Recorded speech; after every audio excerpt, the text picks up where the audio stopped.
rub the spot, get the club to pop. When I come up with the crop, gotta love it or not. I'm hot from the hop to the rub the spot, get the club to pop. When I come up with the rub the spot, get the club to pop.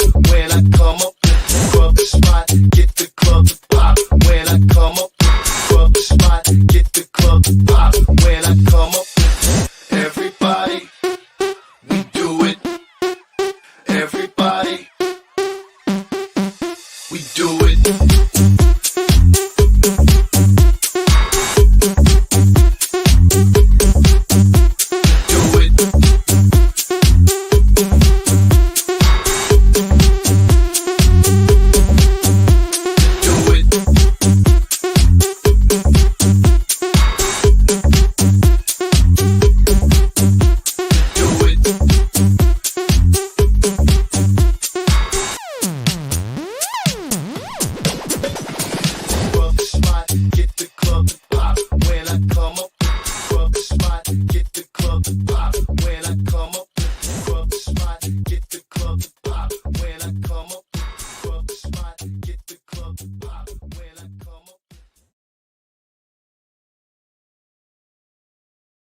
Teacher once told me, smoke if you got them.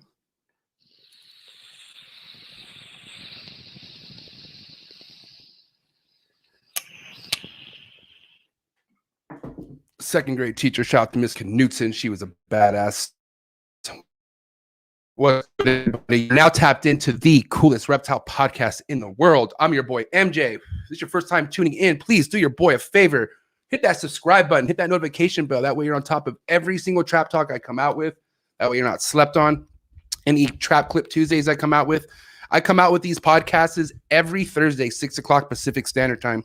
And then every Saturday, 9 a.m. for the most part. Okay.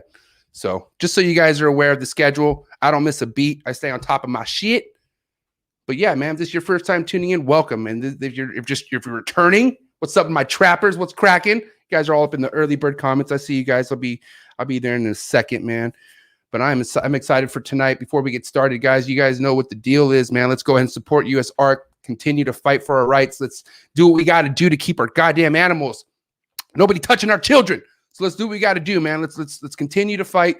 Let's go down to the link in the description below and go ahead and support US ARC as much as you can. Become a member. If you can't become a member, just go ahead and start talking about it, man. Word is bond, yo. Just go ahead and start talking about it. Word is mouth. Start doing it, and yeah, it's gonna start spreading.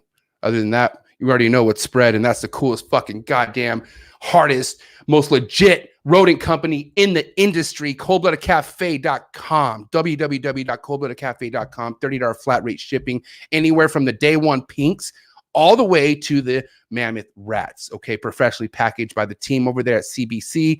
They are doing mad work, been doing work, open all the damn time, and they're here to help your rodents, help your snakes eat proper, eat good. So they're ready to and make some babies. You feel me? Or if you just want to keep some really good looking animals in general, just feed them right, man. Feed them Cold-Blooded Cafe. You already know what the deal is. You got some eggs, put them inside of a sim box, man. I'm telling you right now, a lot of people out there, including myself, fuck with sim boxes. I don't know how much is left out there, but make sure you go to the website, go to simcontainer.com, get yourself an XL or small sim container. They have a new design that's coming out as well. But I'm telling you, man, you want to talk about a peace of mind. People always come to me saying, hey, how do you get perfect humidity in your egg box and, having to mess with it all the damn time? Well, dude, stop, knock it off. Go to Sim Container, fuck with Sim Container, see how they can help you out. I'm telling you right now, the proof is inside the sim box, man. You got a sim, you're there to win. That's for sure. Shout out to Ashley and Steven, Flex in Texas. What is good? Focus Cube Habitats. The future of enclosures are here, man. Super stoked to be getting some more enclosures from them. But you guys definitely just got to go check them out. Go to their website, focuscubehabitats.com. Check them out on Instagram. Like I said, fucking based out of Texas. I have one of their fucking enclosures here already with my beautiful emerald tree Bianca sitting in it. I can see it from here. I have another one on the way and plenty other stuff coming. So get on top of that, man. Go get yourself a Focus Cube habitat. And then shout out to Jesse, Freedom Breeder, the whole team over there, man. You guys are doing epic things nonstop, handling your fucking business with the professional rack system. Everyone is so stoked, man. I'm telling you right now, I'm seeing nonstop stories of people getting their Freedom Breeder racks. I'm not going to lie, I'm pretty jealous. But yeah, if you got one, man, pat yourself on the back. That's a good step in where you need to be going. And if you've been having a freedom breeder rack, then you're just the shit. So hell yeah.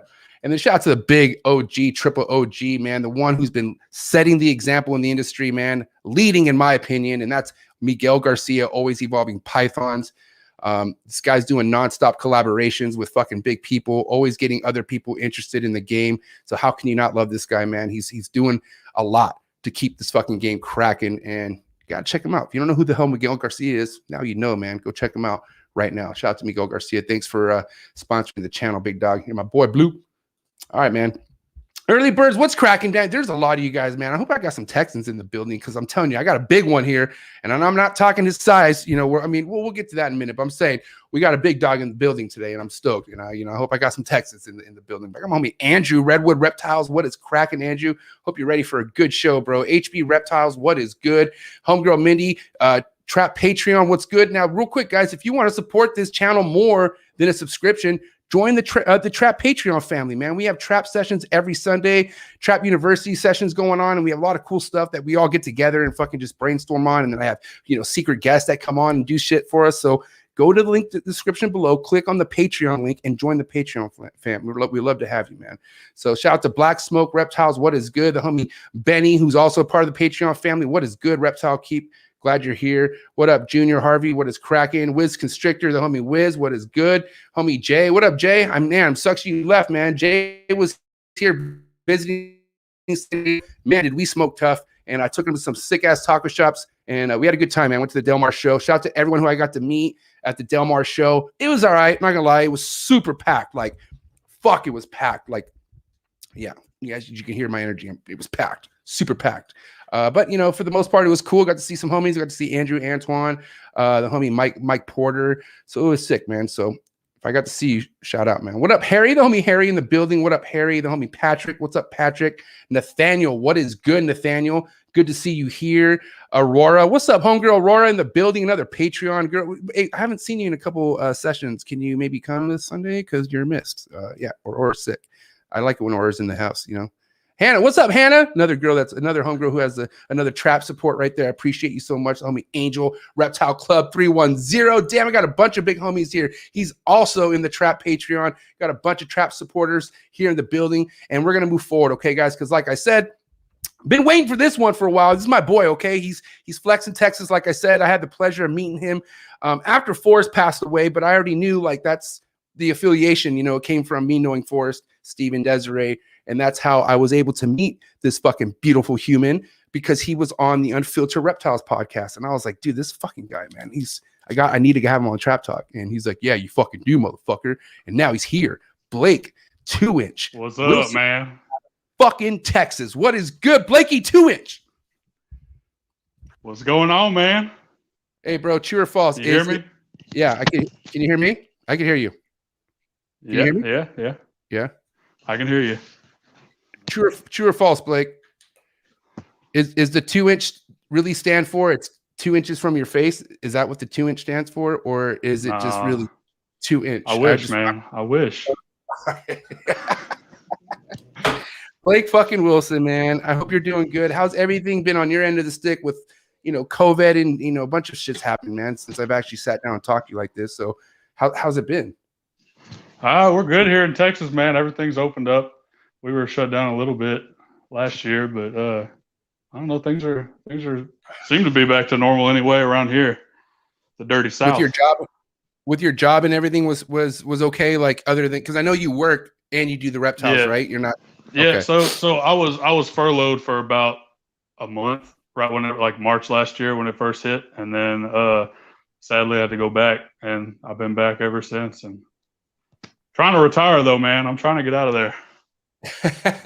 I hear you. That's the dream, right? So let me ask you this, then. Where are you at with that? I mean, you've been collecting reptiles for how long now? I mean, how long has this been?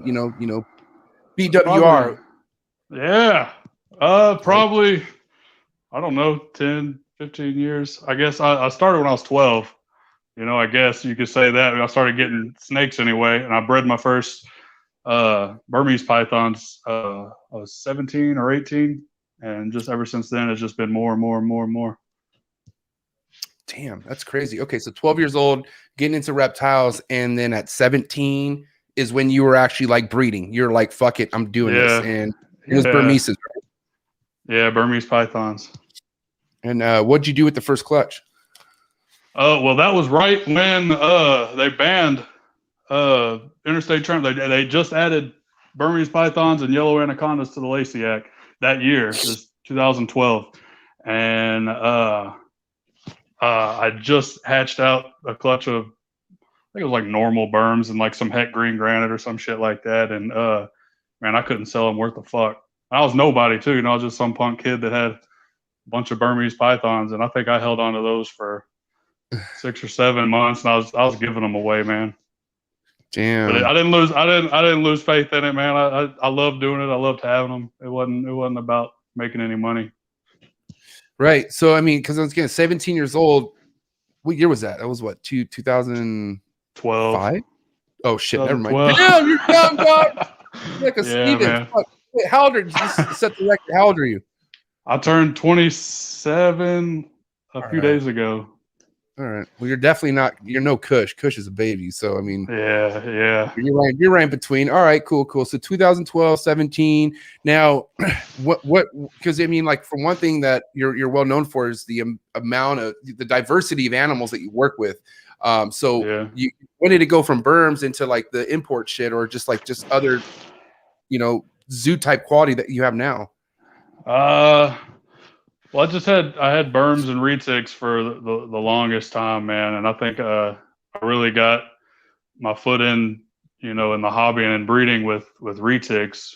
I feel like people still consider me like a retic bro, but I'm trying to brush that off of me a little bit. But why? You don't want to be I did berms and retics for a long time. You don't want to be a retic bro? No, I'm cool with it, man. I love all my retic bros, but I do a whole lot of other shit, man. I think I have, you know, 50 something species here. We have a lot of shit, and you know, I breed a lot of shit. I breed a lot of lizards, breed a lot of snakes. So I don't want to be known for one thing. Although I did do that mostly for a long time, and it's only been probably past 3 or 4 years that I really started branching off into a whole lot of other stuff.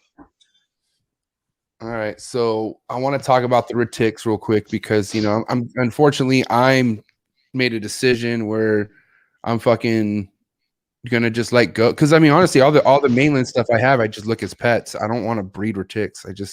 I don't know. And I love them, but I love them as a fucking individual snake. Like they're something else. Like I just don't. Yeah.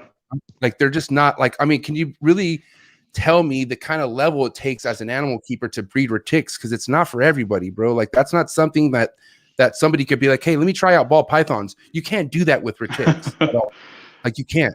You're gonna get hurt. Yeah, it takes a lot of space and a lot of time. You know, it's not necessarily hard to breed them. I mean, they'll breed pretty easily, but just devoting that amount of space and that amount of food to, you know, several animals, if you're going to do it big. I don't know how some of these people do it. I've never had a huge collection of retics, but you know, it's definitely an animal that, I mean, yeah, they're dangerous, man. They're big and takes a lot.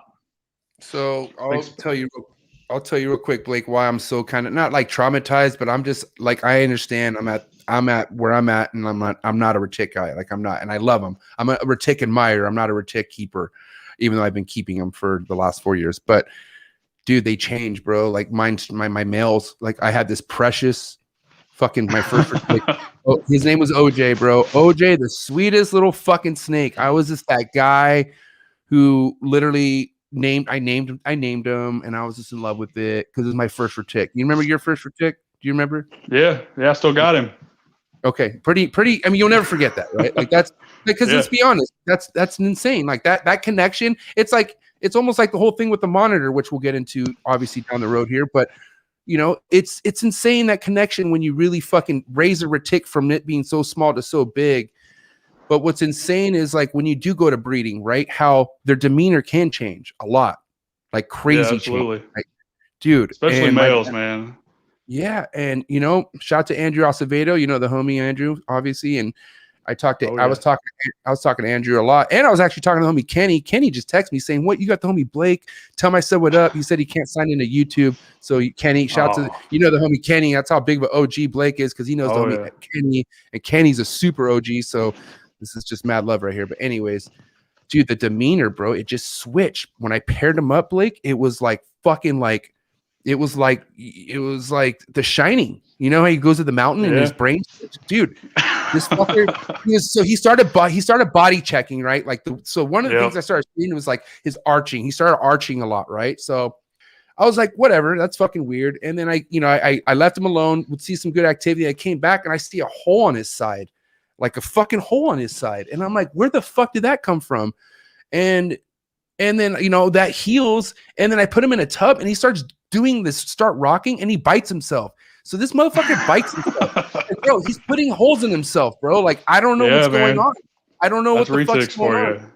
So, bro, I can't see it. I mean, it's tough, dude. I got my first, call me a little bitch, I guess, but I'm just like, nah, bro, it's not it. For me, I can't see this, bro. I was getting pissed at him. I was like, what are you doing? Like, stop. Like, what are you doing to yourself? Like, but it's crazy. And Andrew warned me. He's like, yo, bro, when you start breeding these things just switch. Like, they change. I mean, he says some of them what is that? Is that a rat? Possum. Oh, a possum? You got a possum? Yeah. Yeah, man. I got everything. Who knows what Blake's gonna pull up? Anyways. No, I just found that on my way out to the building. He was just kind of hanging out by the steps. I was like, I'm gonna bring this in. Show MJ. Damn, he is sick. Don't feed him to a retic, please. Keep him around. No. I like him. Yeah. But anyways, yeah, bro. I mean, did that happen to you at all at some point where you were like sitting back and you're like, dude, this is pretty nuts. Like, I don't know if I want to do this, or yeah, absolutely. I've had that happen. It's a big moment when you realize what they're capable of, man. It was about, I guess, 3 or 4 years ago, probably about 4 years ago. I got bit and wrapped up by a big female, and that was fucking terrifying. And I had no clue what the fuck to do. I mean, I didn't expect it. What had happened is I was about to feed everything, and I had rabbits laying around and shit. And then I noticed some of the cages were dirty, and I'm like, man, I'm gonna clean a couple of these. And I moved one female, and I picked her up, and I was dragging her across the room. She's about a 13 or 14 foot female, and I was putting her into the enclosure, and she come flying right back out and grabbed my wrist and just started wrapping. I just kept her from wrapping around my chest and my neck, and I mean, it was terrifying. And ever since then, I'm very, very careful with working with them. I don't trust any of them. I make sure that they can't do that to me again, because I was by myself. That was terrifying.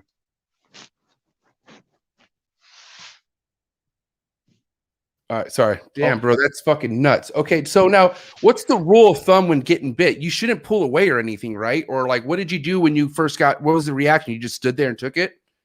Well, I kind of saw her coming up at me, and when she grabbed me, I knew not to pull back, because they will rip you open, man. They'll rip you up bad. So I just let her do it, and I just kind of held on to the back of her head and kept her from wrapping around me. I didn't have anything around me that I could like pour into her mouth or anything. A lot of people keep like rubbing alcohol or whiskey or some shit to pour on them. I guess that gets them to let go, but I didn't have anything. So I just kind of waited for her to realize that she had made a mistake, and I threw her in the cage, and I was bleeding all over the fucking place. And I ran into the house. My wife is screaming. She's like, what the fuck? I went and washed it off, and it was just a clean bite, though. She didn't rip me up. It was just, I mean, I had clean bite mark around my wrist, but it bruised bad. So you got lucky. Oh yeah, definitely. Because my dad, bro, I've told this story before, and I don't know if I told it to you, but my dad, bro, I had this platinum retic by the name of Zach, and motherfucker, I got him as an adult, and he was just like, wow, like talk about fucking putting like getting way ahead of yourself. I got this fucking snake who was like a proven breeder, but hadn't bred for like 2 years. So this fucking thing was just so like next level, just aggro, like just fucking completely just goddamn intense. Like if it wasn't eating, it didn't want nothing to do with you. So did you get shit on? I just got shit on, man. That's fucking possible. Do you want to get in, man? Hang on, yeah, 1 second, man. Jesus. I'm in this. Oh fuck. Well, that was cool until you got shitted on. I got shit on all over, man. Do you have hand sanitizer? I mean, that is a wild possum, isn't it? So you don't really know what. All right. Man, it smells awful. God, fuck. Shit, this is too much. Okay. Yeah, long story short, my dad got bit and ripped his hand away and shredded his fucking fingers. Got 17 stitches. So don't pull your hand away.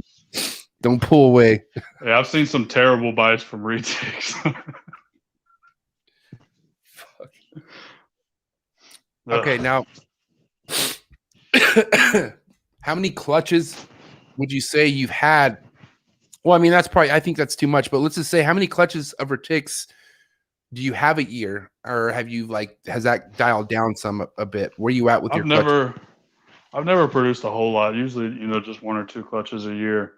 I think 1 year I did 3, but it's never been a whole lot. I never had probably more than 20 adults at one time, and that, I didn't have no 100 big ass retics. I couldn't handle all that, but I just have, a clutch or 2 a year. And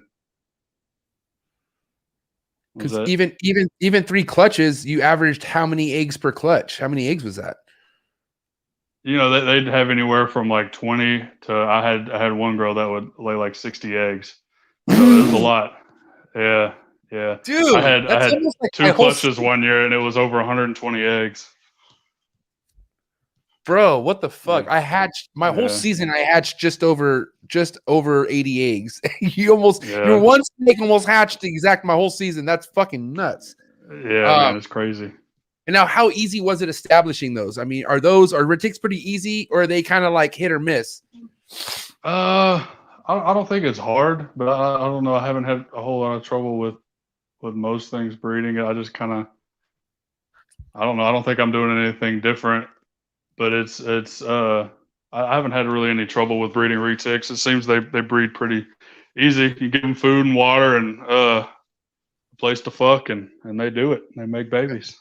And but the babies, as far as coming out established, I mean, that's they're pretty easy to get going. Oh yeah. Usually, sometimes you'll have trouble getting them going, but it usually never takes longer than a couple of months to get them really feeding.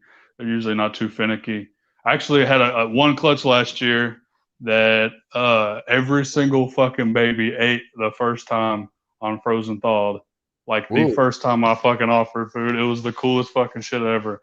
And I fully believe it was because of how I let them hatch. So I didn't cut this clutch. Some people cut. I don't like to cut eggs. But what I did was I put the eggs in a big, tall enclosure with sticks and shit, trees, and a big ass water basin.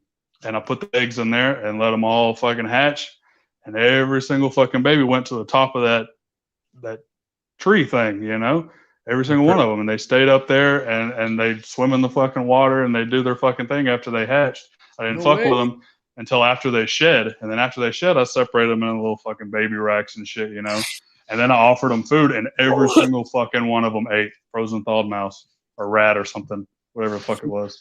So you don't do that with everything then? That was just like an experiment? That was the first time I ever fucking did that. And that was the last clutch I ever had, I think, of retics. So I'll definitely do that from now on with most things. I thought that was cool, Because I mean, obviously Blake keeps a lot of different species of snakes, like scrubs being one of them. I've gotten some really nice scrubs from Blake.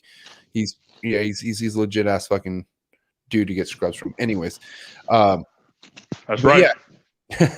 But dude, So let me ask you, what's your mind frame going forward with other snakes that you breed? Like, because obviously you do want to breed the shit that you have, like scrubs and Timors and stuff. So what would you do with those Yeah. eggs? I'd probably like to try the same thing. I eventually want to get to where I can have big, large, naturalistic enclosures and shit. And I Right. kind of want to let the snakes maternally incubate. I think I want to try that a lot with a lot of different species. Just have it done naturally. I think it'd be really neat if you can keep everything controlled. Humidity and temperature and everything. I don't think there'd be too much of a problem with it. And I'd love to watch the animals do what they naturally do. I think that'd be amazing, and that's what I really kind of want to move towards eventually. Right now, obviously, I got everything in fucking vision cages and regular normal ass breeder setup, but I'd like to do better.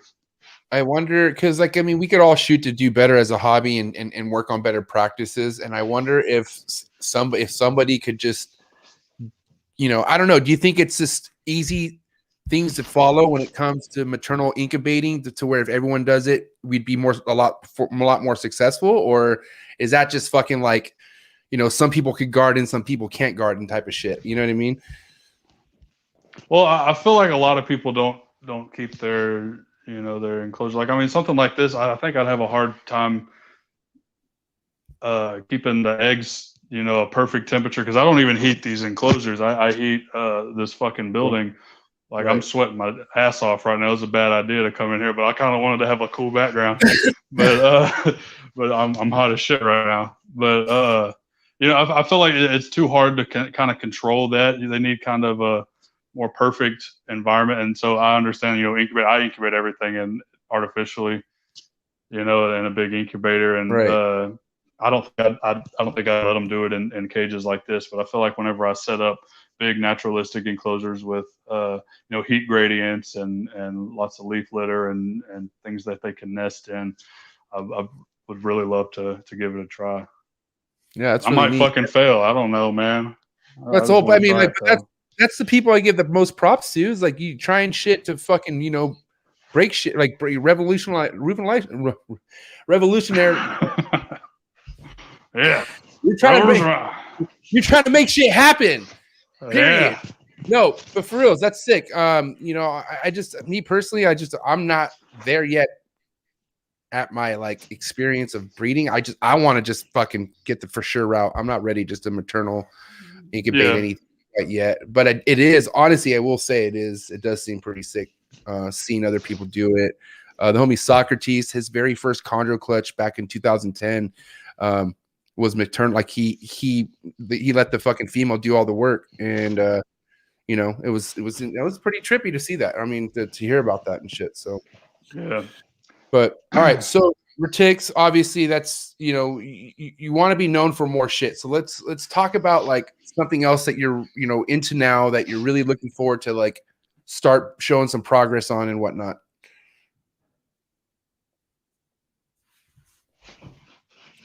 Oh, my turn. Huh? Yeah. You hear what I said? I'm sorry. Yeah. I was just thinking about the possum shit all over me, but. Do you want to go outside where it's fresher? No, I'm good. Right. It's cold outside, I think. Okay. But but yeah, man, I'm really getting heavy into monitors, man, and that's I don't know if it's just a phase or it's just this is my calling that I hadn't found until a couple of years ago, but I'm really fucking digging it, and I think I'm doing pretty well with it. I've been getting some decent clutches, and I have a lot of stuff in the incubator, a lot of stuff in the works, and I just really enjoy keeping monitors, man, and just all different species, and especially the big ones. Yeah, man, for reals. I mean, I would say also Blake. I mean, one thing about Blake that stood out was like his monitor game.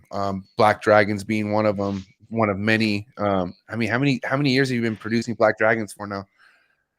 I think just last year and this year. Really? Yeah, but I've had 4 clutches.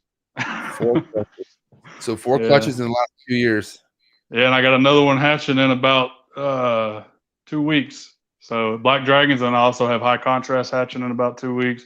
Then I have pure Javans hatching in June. I got a lot in the incubator right now. I got about 50 water monitor eggs in the incubator right now. I got lace monitors about to drop eggs. Oh my God, this guy's on fire. Okay. So with all the different species of monitors you keep, what was the first monitor you started working with that really kind of got your passion going for them? Water monitors, man. That's ever since I was a fucking little kid, just seeing big ass fucking water monitors. I just thought they were the coolest fucking thing in the whole world. They're huge.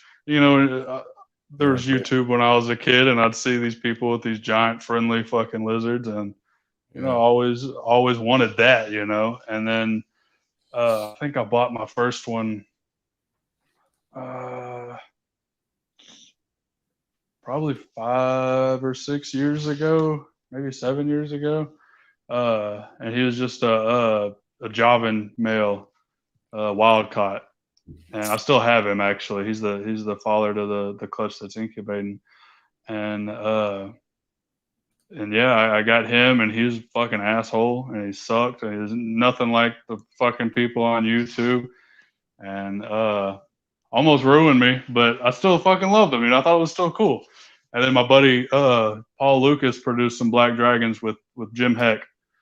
And Paul is a good buddy of mine, and I told him, I was like, look, man, I want one. And that first clutch, I bought one, and he gave me some tips that he had heard on how to keep them tame, and I tamed that fucking thing down in a couple of weeks, and it's been the best fucking lizard ever. She's big. She's the mom to all my black dragon clutches. Her name's Tej, and she's a wonderful lizard. And then after I got her, I was fucking hooked, man. I was fucking just started buying lizards. I'd sell snakes, I'd buy fucking monitors, and I got croc monitors, and I got lace monitors, and I got ornate monitors, Argus monitors, fucking everything, man. I was just buying everything I fucking could because I love them. Now you do keep a lot of stuff outside, right? Yeah. Okay. And how long? I got some big. Good. What was that? I was just saying I got some big ass cages out there. I prefer it that way because I can give them a whole lot more room outside than inside. Like my croc monitor cage outside is 20 foot by 10 foot, and it's 10 foot fucking tall.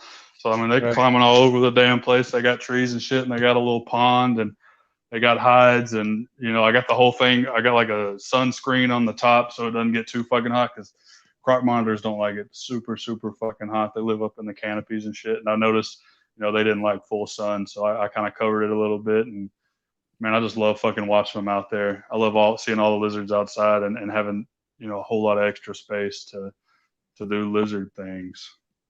So are you also like spraying them down throughout the day when it's like on really hot days and stuff? Like what else do you do to keep them? No, dude. I got it's humid as shit out here. If I sprayed them down, they'd be hotter than hell. I got the ponds. There are ponds running, and to cool off, they'll go get in the water, or they'll get behind it in the mud. During the summer, it gets really fucking hot, and a lot of that shit hides during that time of the day, and they'll come out at like dusk to bask or whatever. They'll come out when the sun's starting to go down. But yeah, I got the water moving. I got the little ponds out there and the water moving, so it stays cool, and that's how they cool off. But how many monitors do you keep total outside? Let's see. Well, right now everything's in the barn because of winter was just here. But I'm about to move them all this weekend.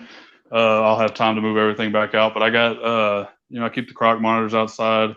3 of the water monitors, the lace monitors are outside, and I kept them outside year round. The lace monitors, I only brought them in when we had that really bad fucking freeze here with that snow shit. I brought them in that week because that was the only time it got like super fucking cold out there that I wasn't comfortable with having them, because they're from a more temperate environment. But I got my Argus monitors outside. Pretty much everything's going outside, eventually. I just keep buying more monitors. I got to build more cages. Okay, so the laces, right? So you keep those out. Those could stay outside permanently, obviously, unless there's a bad fucking winter storm or something. But for the most part, those could stay for permanently. You said? Yeah. I put a hide box out there with like a cane heat mat on top, so it kind of radiates heat down. and it keeps the temperature in that box about 15, 20 degrees higher than it is outside. So if it's like 40 degrees outside at night, inside that box, they'll go in there and it'll be 55, whatever, and they're completely fine with that. They do perfect. How old are your laces? They are 3 years old, I believe. Wow. Damn. And this is your first year breeding them, right? Yeah. I've tried to. I think what I needed to do was winterize them, and I heard people brumating them and doing that, and I'd never done that before. I was thinking, I could get them to breed at 2 years old, like my water monitors and shit. My water monitors will start breeding at 18 months old, but I never had any luck getting the lace to do anything. And I know some people just keep them hot and feed the shit out of them, and they get eggs and stuff. But I think Brian Waterloo is who told me he brumates them, and I brumate them, and then I did this year. So I left them outside, let them get fucking cold, let them do their fucking thing, and after it started warming up, I started seeing them fucking breeding, man, and the female swelling up, and I gotta get her a little nest box in there and get her going, get her ready to drop some eggs. I'm excited. Fuck, that's that's really exciting, dude. That's really, really exciting. Yeah. And so for the most part, they cohab together. Yeah, I raised them together. I kept them together the whole time. Has the female showed any kind of sign of aggression when she's grabbing? No, the female's never been aggressive at all. She's always been real shy. Even now, she's actually a lot like nicer to me. It seems like she actually like comes up to me, and I actually pet her the other day, which was the first time fucking ever. Like I was like trying to get my wife to take a picture because I was like petting her and shit, and she was letting me, and I thought it was the coolest fucking thing. But my phone was dead, so I couldn't take a picture. And the male's always been a fucking asshole though. Like he charges me. He like he'll steal food from the female, or if she's eating, he'll go there and he'll bite the fuck out of her, and that fucking sucks. But so I got to be careful when feeding them. But yeah, she's always been laid back, real chill. I kind of worry about whenever she's getting ready to nest. I think I'm gonna separate them so she can nest, do her thing. Yeah, I was talking to John over at Sim Containers, and he was giving me ideas of the enclosures, permanent enclosures I want to have, and what he has is the male in the middle and the females on each side of him. So he has the pleasure of going to do whichever female he wants to do. He has he has doors on each side that he just lifts, and but yeah, I think that'd be smart to do. But what he said is he's like, it's important to have something to separate the male. He's like, because that female gets really protective about her eggs. Like she fucking gets she turns into like mother mode, and she basically wants to kill. He says she wants to kill anything in sight when she lays those eggs. So that, and also he says the male typically shows sign that he wants to get the fuck out of there too. Like he'll start scratching the door and stuff like that, because these things are really smart, bro. It's crazy how smart these monitors are, man. I'm in love. I'm in love, Blake. I gotta say, bro, the pair I have are just so fucking just in sync with each other, man. They, I was kind of worried because I was hearing what you were just talking about with the males just fucking overpowering the female, taking the food, but I sit back and I monitor, I watch them and dude, none of that happens. I know they're still young, but it's crazy like how smart they are. Bro, I love my snakes, don't get me wrong, but goddamn, they ain't got shit on a monitor, bro. Nothing does. Yeah, man. There's something else, man. They're special. They're the best, dude. They're the best. So I know what you mean, man. And honestly, if I had a facility, Blake, you could fucking believe it, I'd be getting monitor after monitor, bro. I really would, because it's so like it gives you, obviously it's not something that's easy to jump into, but if you love that shit and you're willing to put yourself to the test, oh man, you could be living a crazy Jurassic Park dream really, really quick with the monitor game, bro. It's crazy. Yeah. Yep. So what are you looking to do with the monitors overall? Like, what's your long-term goal? I don't know, man. I just really fucking like them, and I don't necessarily want to just keep pumping out fucking lizards all the time, but you know they're breeding, they're cycling, they're gonna lay them eggs anyway. So I've been pairing them and doing my thing, and I don't see me getting out of monitors anytime soon. Hopefully never. You know, I really fucking enjoy them, and I think I have, you know, the means to be able to provide for a whole lot of fucking lizards, because I really, you know, I enjoy doing it. I enjoy providing the best and giving the biggest and doing all that shit. Yeah. I just honestly, the reason why I have such a crazy love and respect for monitors is because like the legacy of them still being on this earth. You know what I mean? Like, just like, Yeah. you understand their ancestors and shit. And like, bro, we're talking about prehistoric activities. You know?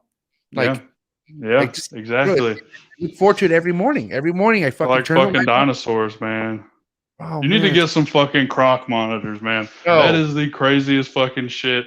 There's nothing fucking more impressive and more dinosaur-like than a goddamn crocodile monitor. I'm terrified. Terrified. Fucking awesome, bro. They're so fucking cool. You got whenever you need to come to my fucking house. You gotta hang on. Can you hear me? You gotta see. You gotta come fucking into this big ass fucking croc monitor cage thing, and you gotta come. How big is it? Experience it. My adults are like 9 foot. They're no, how big is your massive. enclosure? That's big. 20 foot by 10 foot by 10 foot tall. It's got trees and shit in there. And dude, you fucking walk up to these big ass giant monitors and feed them, and it's just, dude, it's insane. I mean, they're so amazing. Crocodile monitors, there's nothing fucking better. Except maybe like a real crocodile. I'm starting to try to get into those, man. Just wait. Next year, I'm going to have fucking crocodiles. Y'all come out here and y'all can come feed crocodiles and fucking monitors and shit. I'll just go down. So, I mean, okay, but the croc monitors, man, fuck, dude. I've seen Kilo in person, and, you know, Kilo's a real sweet monitor. I've seen everyone go and touch them, but I'm something... Like, bro, I've done ballsy shit in my life, but then like I also listen to myself. Like I know I have an instinct in me, and I don't know what it was, bro. I was like, nah, bro, you can't. Like, I wanted to touch him so bad. I wanted to touch him so bad, but I just didn't feel like he wanted anything to, or she wanted to do anything to do with me, bro. And I was just like, I'm gonna respect that. I don't want to fuck with it. I don't want to. You know what I mean? I can't touch any of mine. Right. Oh man, it's just no joke. And you know, obviously, I'm pretty traumatized after seeing the Crutchfield bite. And if any of you don't know what I'm talking about, just YouTube Tom Crutchfield croc monitor bite, and you'll see exactly what I'm talking about. Viewer discretion advised. It's pretty intense. But dude, fuck, that's when my stomach got sour. I was like, no, I can't see that happening. Like, I mean, I could see it happening, but I love my hands, bro. Like, I can't lose my fingers. You got pretty hands, man. No, I mean, my wife loves them and shit. Blake likes them. I just, you know what I mean? I'm just saying, like, I don't, like, think about when you fuck up your hands, Blake, what happens to your work day? You're fucked. You fucking feel it all day. I got cuts all over my hands all the fucking time. And today, every time I tied my shoes, because my fucking fat ass feet always untying my shoes, and I got this little cut on my finger, and I feel it every time I tie my shoes, and it fucking sucks. It's so annoying. What I'm talking about. Yeah, it's awful. Dude, that's fucking nuts. But with the croc monitors, are you breeding those this year? Or what's your game plan with the croc monitors? I don't have any females, man. So I'm pretty sure my pair is 2 big ass fucking males. So my female or whatever, she got a lot bigger than the male. And you know, I thought for sure they were a pair because they look so different. But, right. They're not. I'm pretty sure it's both males because I haven't gotten any eggs or anything, and I mean they get along. They live together and they get along, but I haven't seen anything that tells me that that's a girl, and she's bigger than the male, so I think they're both boys. So that sucks. So I got to find me a female. So if anybody watching has an adult female crocodile monitor, you better hit up Corey. Corey's getting rid of all his. He's getting rid of all his shit. Who's Corey? Toothless Reptiles. Hit him up. He's Oh getting yeah, rid of, you sent me that. he's getting rid of Why is everything. it? Why? Yeah. He's Why is over he it. doing that? He's over it.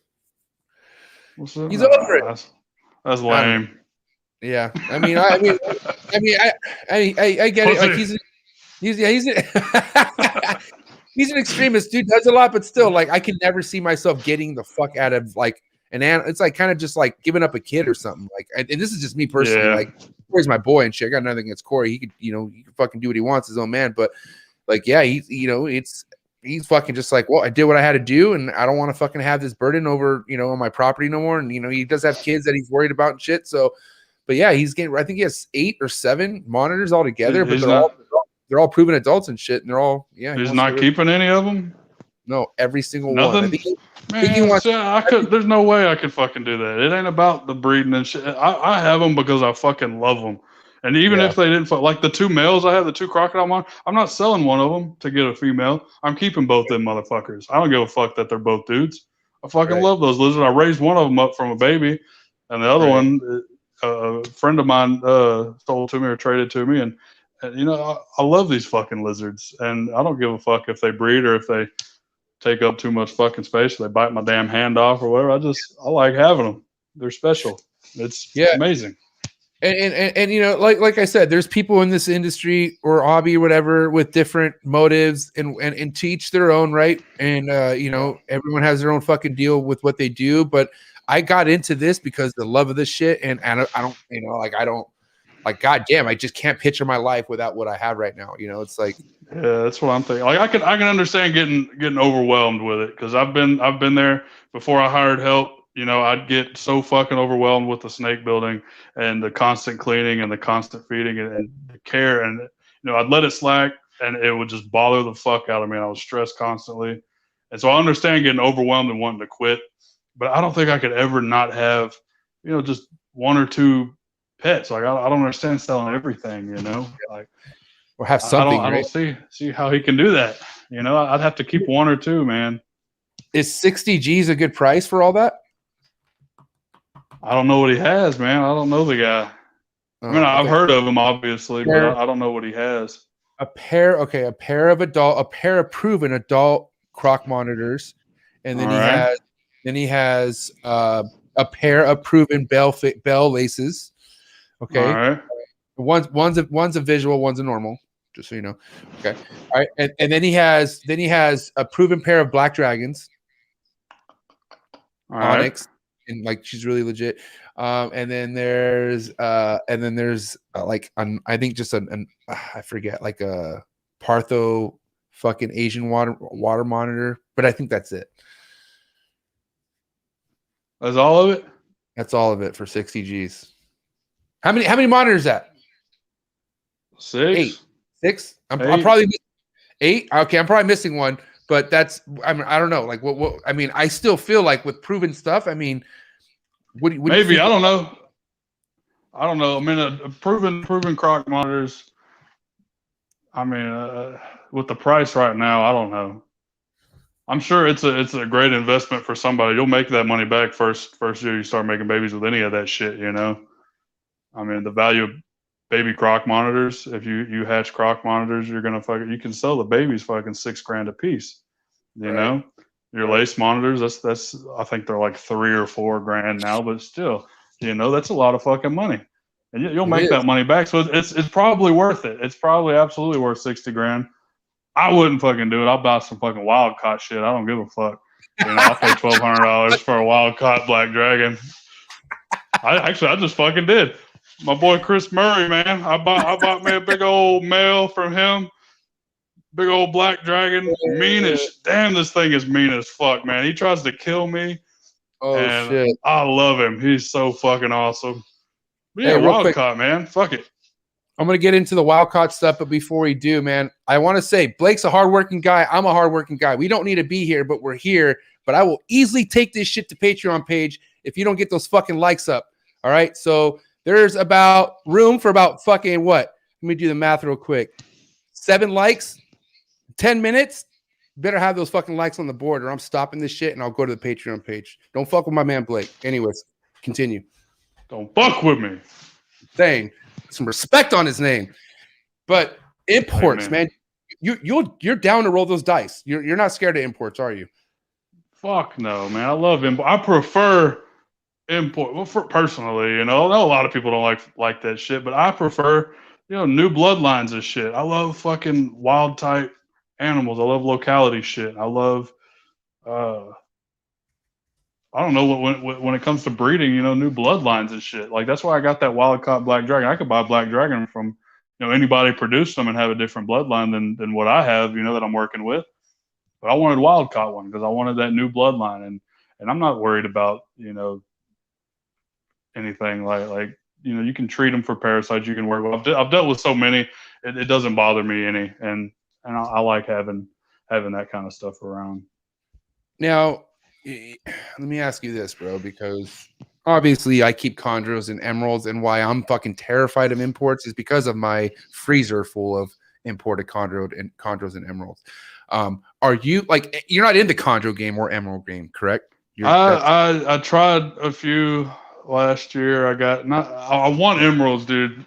Emeralds are fucking awesome, but I'm terrified of them because they die. That's something. Why are they dying? They just fucking do, man. That's just an emerald for you. They fucking come in and then you feed them and they regurge and they fucking die. They fucking suck, and I won't do it. You're doing it wrong. You're doing it wrong. I did it one time when I was 16, and it ruined it for me for life. Well, see, that's why you can't go import. I mean, you can. It's just a fucking crazy like rolling. You gotta, yeah.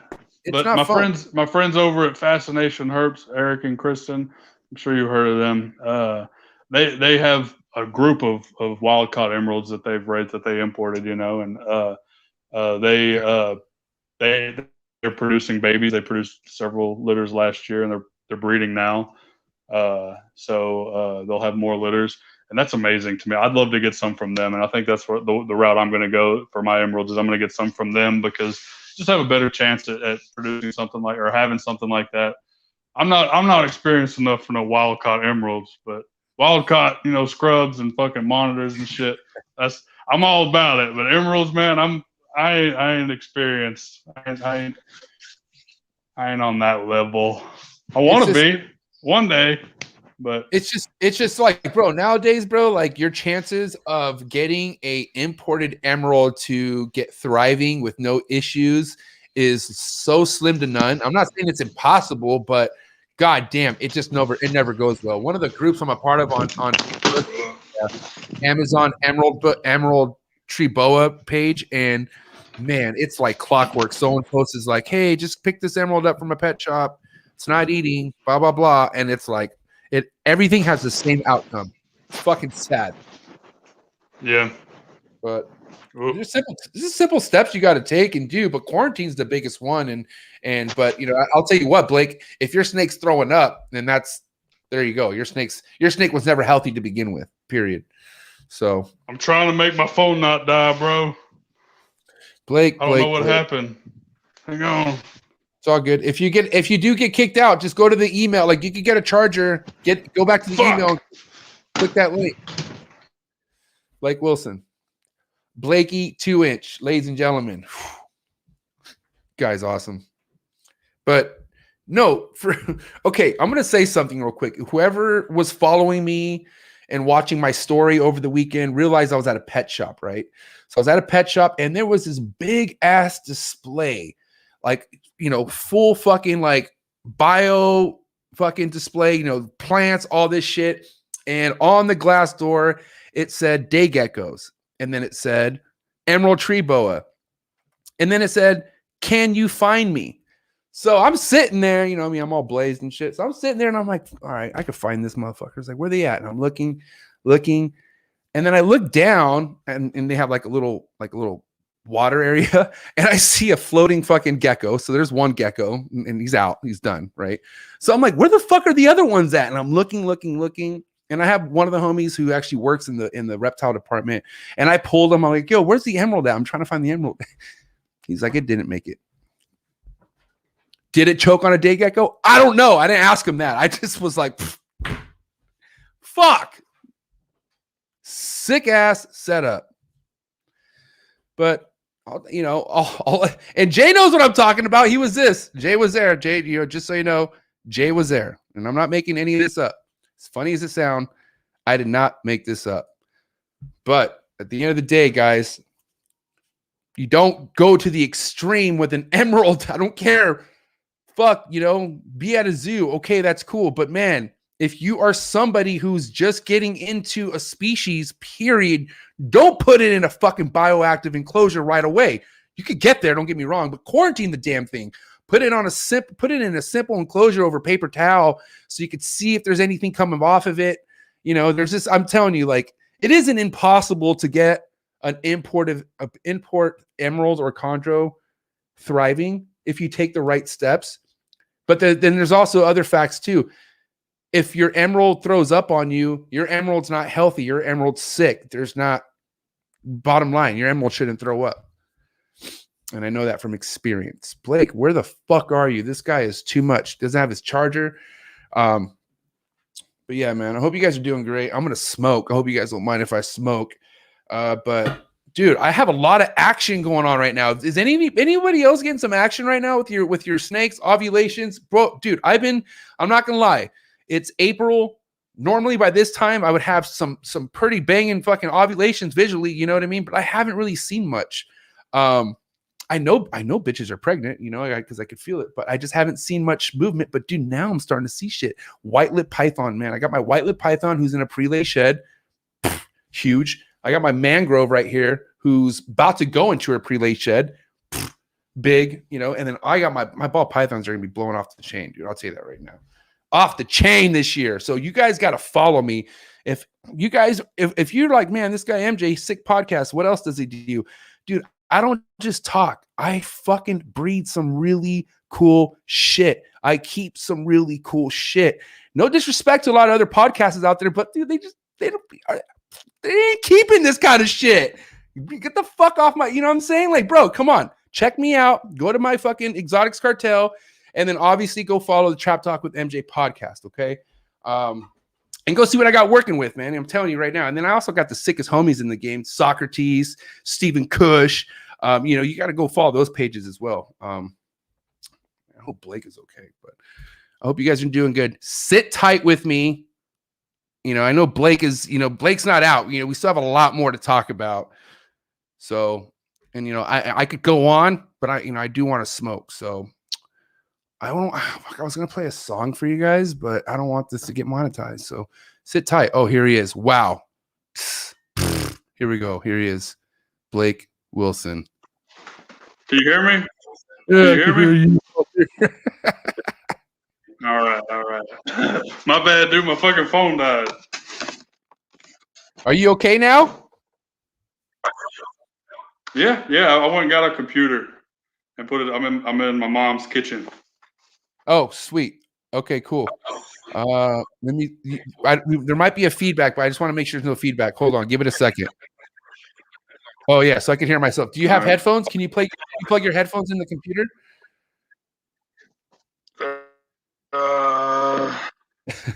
Sorry, guys. I had like Bluetooth ones.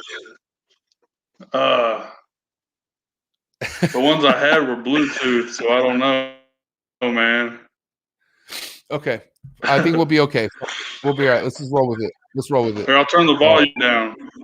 I'll turn the volume down. Yeah, see if you can turn the volume down. That would help. Exactly.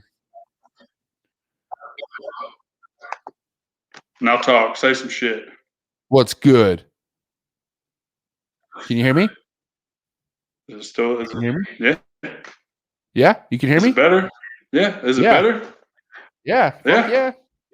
All right. We're back into business. All right, man. Let's do it. Did we lose, man? Is there people watching? How do you see? Like, I can't see shit. No, we have more people. Dude, whenever shit like that happens, people like to stick around and they fucking, I think that they like it, I guess. So they're here. We actually got 5 more people. Shit when I was running around. What did you say about me? Oh yeah, for sure. Fucking degenerate doesn't have a fucking charger ready. All sorts of shit. I was going off. No.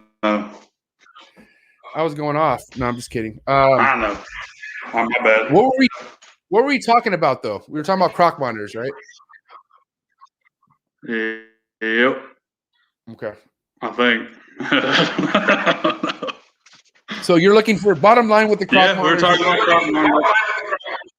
Oh shit! You're looking for a female, right? Yeah, I'd like to get one, an older one for sure. Wild caught's fine. I don't give a fuck. Crazy. We're talking about emeralds, tree boas, man. That's what we were talking about. Oh yes, that's what it was. Okay, yes, okay, that's what it was. Okay, perfect, dude. Don't go import, and you'll be fine. That's all I got to say, and we'll leave it at that. Simple as that. Yeah. Import's not the answer. But let's talk about the scrubs, though. I mean, because like I said, you've been getting a lot of imported scrubs lately, right? Yeah. Yep. And you've been getting all the best ones, man. Regret it. I regret selling just one in particular. That little female, little bitty one. Man, I kick myself all the time for letting that one go. It's fire, bro. I love her, and she's so sweet too. Like she doesn't fucking like. She's so chill. Like I could go like this on her head, and she's like not even tripping. It's crazy. Yeah. You normally don't get that kind of for you, man. They're like ball pythons.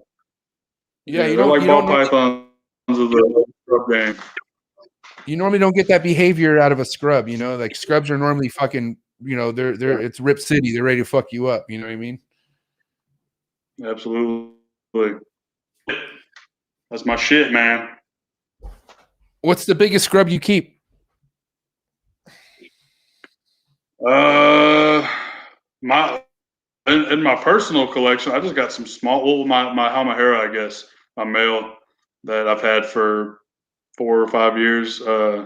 He's the biggest. He's probably.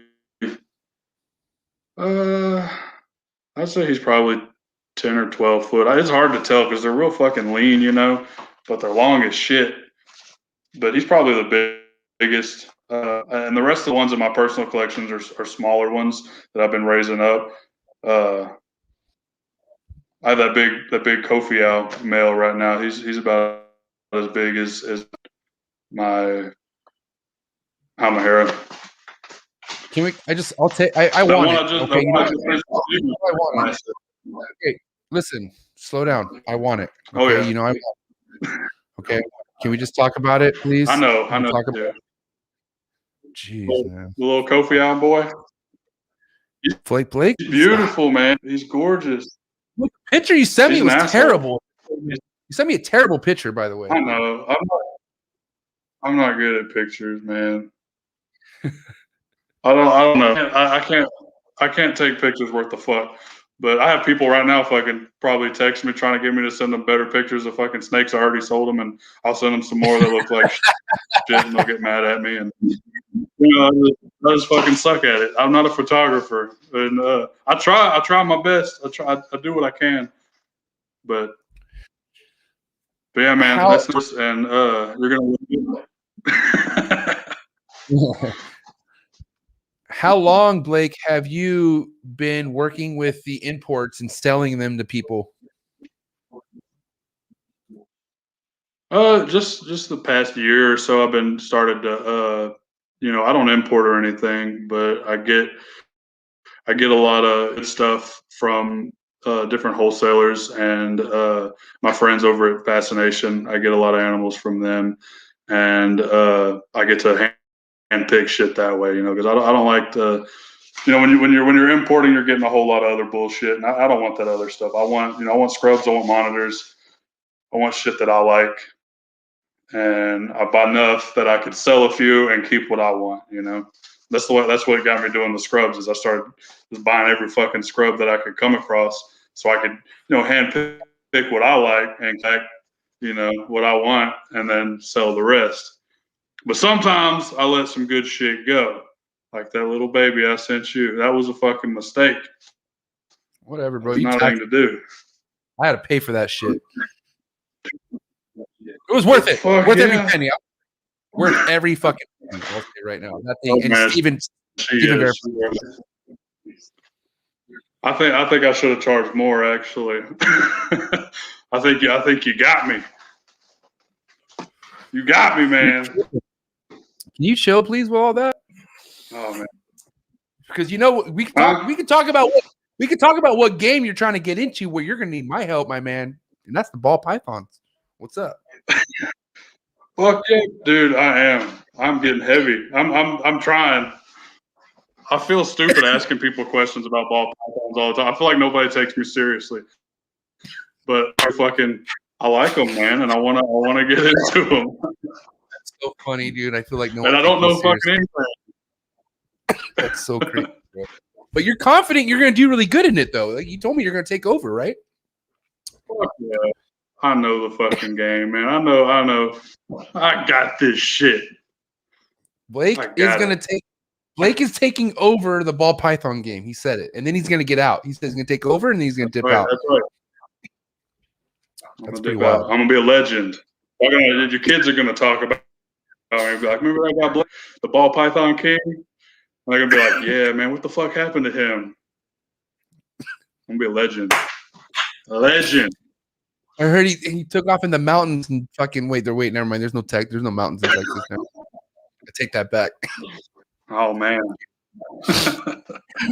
What's your favorite? What's your so you're getting into the ball python game, right? So what's your game plan? And you're obviously building up a great collection of adults, right? But like what have you been doing really like research wise?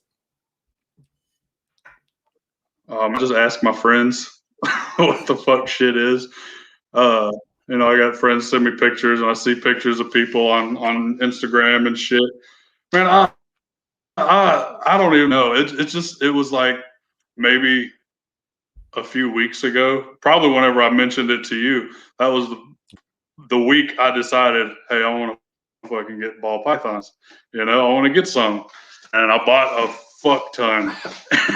And I've been having to build racks and shit to put all the ball pythons I've been buying because they're cool. Man, there's so many fucking cool shit out there, and I just keep. I mean, they're fucking awesome.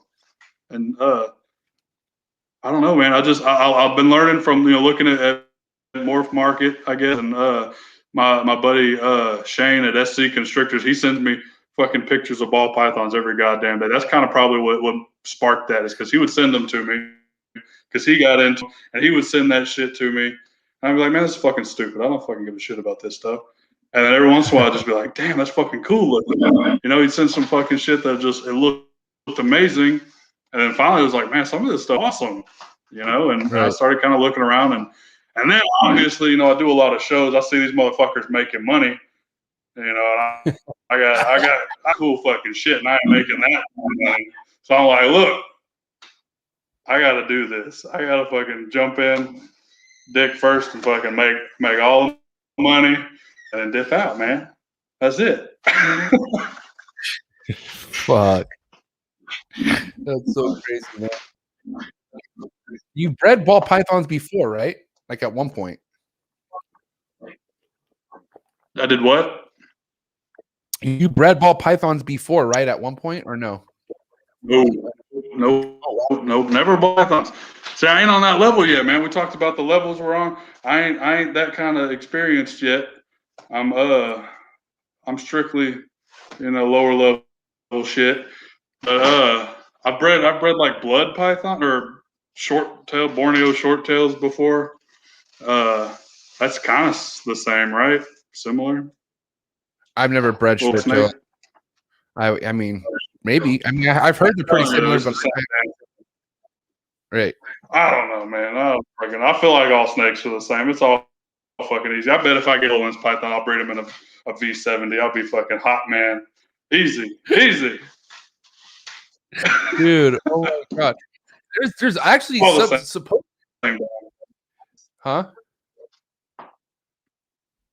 So it's all the same damn thing. It is. I actually heard that there's somebody, and I don't want to name drop it because it's not confirmed, but I heard that there's somebody who's consistently breeding. Like there's like 2 clutches so far already under their belt recently that's been done in a rack in a tub. It's not confirmed. Bolins? Yeah, Bolins. But apparently it's they're being bred maybe. And it's working. But time will tell, I guess. We'll find out. You like Bolins? Do I look blue to you? I love Bolins, man. It's your screen. Don't worry about it. Mm. But yeah, Any girls what's watching? up? I just want to look good. What's up with Bolins? Are you looking to work with it someday? Fuck yeah, man. So I had a little one's fucking fun for a long time that I was building, and then 2017 I had this little fund ready, and I was going to buy a group of them, Bushmaster Cam usually is the one that imports all that shit, and I was waiting for him to get a group in. I was going to buy every fucking one that I could, if I could get to him first. And I had this money set aside, and then those lace monitors popped up, and I had that opportunity to buy that group of lace monitors, and that was the first time, now you keep producing them more, but in 2017, that was the first group of fucking baby lace monitors I'd ever seen available, and so I was like, fuck yeah, I want them, and so I bought a group of them and spent all my Bolin's money, and I've never. I don't think I've had the opportunity to buy Bolin's since then. I haven't seen them available. I think Evan keeps fucking buying all of them, motherfucker. They're expensive, bro. They're really expensive right now, like super, and they're only going higher. Yeah. I'll get some eventually. Yeah, I mean, people are producing. I'll get them. I've already seen somebody on Facebook producing clutches of them, so I forget the name off the top of my head. Yeah, somebody last year in Florida produced a clutch of them. I don't know who it was. I'm not in the know, man. I don't know nobody. Shut up. You hella know people, motherfucker. Don't get out of here with that. You're in Texas. All the big keepers of keepers are in Texas. So knock it off. Everyone knows who you are. I was gonna say they don't know me. They know of me. They don't know Blakey too much personally, man. I'm a special kind of guy. People. I ain't all what you see. I'm a good fella. I got a big heart. A little bit.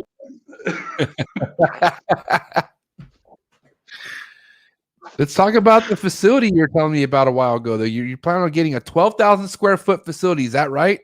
Nah, it was 6,000 square foot, and I lost it. I lost the fucking lease. Yeah, somebody fucking snagged that bitch. Damn. So we're pivoting. We're moving on to different shit. We're looking. I got plans. Got it. But we lost that fucking building. I was all fucking about it, man, and I was ready. I'm gonna move everything over there, and I fucking lost it. Somebody snagged it before I could. Damn, that's crazy. How big of the property? So 6,000 square feet. Was it around a bunch of other houses at all, or no? Was it just kind of like in its own area? No, it was. This was just a building in a. It wasn't residential. It was commercial area. Oh, got it. Okay. So really populated. Yeah. So this was going to be. We were going to make it a public facility. And I was gonna do all my big fucking extravagant shit there, but now we lost that, so we're kind of pivoting. We're gonna do something else, or we're gonna try to find something similar. I don't know, man. It's breaking my heart. Why am I breaking? Oh, because of the you'll find something though, bro. It just wasn't meant to be. We'll figure it out. Yep. We'll get it. We're trying to find a place. We want to do, public stuff, because I want to quit my fucking job. I want to show off animals and charge people to hold my fucking possum that I showed. Yeah, because so Blake, tell people what else you keep, like mammal wise. You have a couple cool mammals. What do you keep? I got we have lemurs. I have kinkajou, porcupines. I think that's all the mammals I have. Lemurs are the lemurs are fucking cool. I love my lemurs. I built them this really big, nice enclosure, and watch them bounce around like males and a little female. They're amazing. That right there, bro. Honestly, I mean, it's pretty dreamy to watch those lemurs just enjoy life in those little fucking that enclosure you build them. I would definitely die to have something like that for sure. It's so sick. We can't have it in California though. Cool, dude. Yeah, California fucking sucks. Sucks, You bro. gotta get out of there, man. You gotta move to Texas. Move to the dirty South. Just Texas doesn't Actually, have no, what man. I need. Texas. Huh? Everybody before you move into y'all stay. Changed my mind.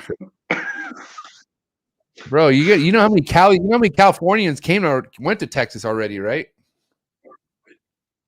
You have lots I know of them. y'all fucking flooding the damn state. I know. Lots of them. Crazy. They're all moving to Austin though. That place ain't even fucking Texas, really. That's funny. Damn. Hungry, huh? Yeah, my old lady just brought some pizza in. Can I ask you a question? Absolutely, man. Yep. And I fucking really, just hit me straight with it, bro, because I want to know. But do you fucking put pineapple on your pizza? Hell yeah. Oh my god. Hell fucking. Is it just because this one's just cheese? Is it just because you're Neanderthal and you like to eat anything, or do you prefer do you order pineapple on your pizza for sure? Like that's what you prefer? Fuck yeah! You never had a Hawaiian pizza? No, don't even talk. That's disgusting. I'm Italian, bro. Come on. Ham. Italians. It's amazing. Italians do not put pineapple on any kind of Italian sauce or anything. It just doesn't go down like that, bro. It's terrible. It's sin. Listen to me, man. I've been to Italy. Oh. I've had their food. They don't know how to fucking make pizza, man. They suck. They wouldn't let you. Little Caesars better pizza than them Italians, bro. They wouldn't even let you on the plane. Your beard is so suspect. They would be like, "Fuck this. This guy's not going to Italy. You're tripping." Fuck, dude. Oh man. My god. And they don't even give you no ranch dressing to dip your pizza in, bro. I'm telling you. I mean, ranch. They don't know how to live over there. Ranch, I could see, bro. I mean, I could see ranch, but I just don't see pineapple ever, bro. That is just, it's pretty brazy, dog. Oof. Have you ever had it? You ever tried it? Yeah, I think I had it as a kid once, and I threw it against the wall. I was so upset. It was terrible. Like, you know what I mean? It just wasn't. It was terrible. You were upset about it. I was mad. Your taste buds are mature now. You probably like it. It's pretty good, man. Oh, bro. No, it's not gonna happen. No. You like those places like that? Y'all got Genghis Grill over there where you make the noodles and shit. The Mongolian grills. You know where in the mall? Yeah. Yeah. I don't know. But you put pineapples in that shit too, man. That shit's really good. I don't put pineapples in that. Last time I ate there was 2006, and when I worked at a cell phone job, fucking in the mall, and that's it. I don't even eat that shit, bro. I don't. I do like chow mein. I do like Mongolian grill shit. Don't get me wrong, but that specific spot I do remember. It's an OG spot, and I remember they just pile shit on a fucking styrofoam plate, and it can't even close. I know what you're talking about. They give you a lot of food. It's a shit ton of food. Probably love it, don't you? Get it with some pineapple. I love food, man. So, dude, I gotta say, shout out to the wives, man, and you know your lady, bro. She obviously does the most. I see that she, fucking helps out with a lot of shit, man, and she's a real one. Where'd you meet her at? Club. At a club.